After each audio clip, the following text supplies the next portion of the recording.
गौरव हिमालय के पास के छोटे से गांव में रहता था। उसके गांव के आसपास घने जंगल थे और एक छोटी सी नदी भी पास थी। रात को जंगल में घूमने वाली आत्माओं और भूतों की कहानियों को सुनते सुनते गौरव बड़ा हुआ था। एक दिन गौरव के दोस्तों ने उसे गांव की सीमा के बाहर एक पुराने सुनसान घर पर जाने के लिए उकसाया। उनके दोस्तों ने कहा कि उस घर में कई सालों पहले मौत हो गई एक महिला की भूत घूमती है।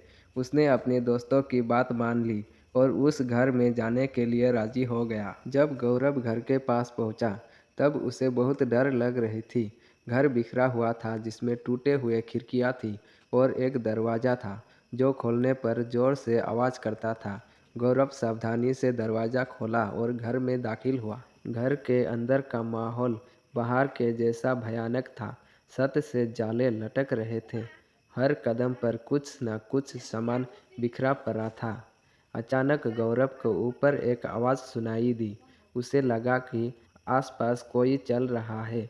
गौरव हिम्मत करके ऊपर गया और देखा लंबी बाल वाली एक औरत सफ़ेद साड़ी में उसके तरफ आ रही थी। गौरव डर कर भागने की कोशिश कर रहा था कि उस औरत की आत्मा ने उसका एक हाथ पकड़ लिया और गौरव से विनती करने लगा कि मेरी मदद करो।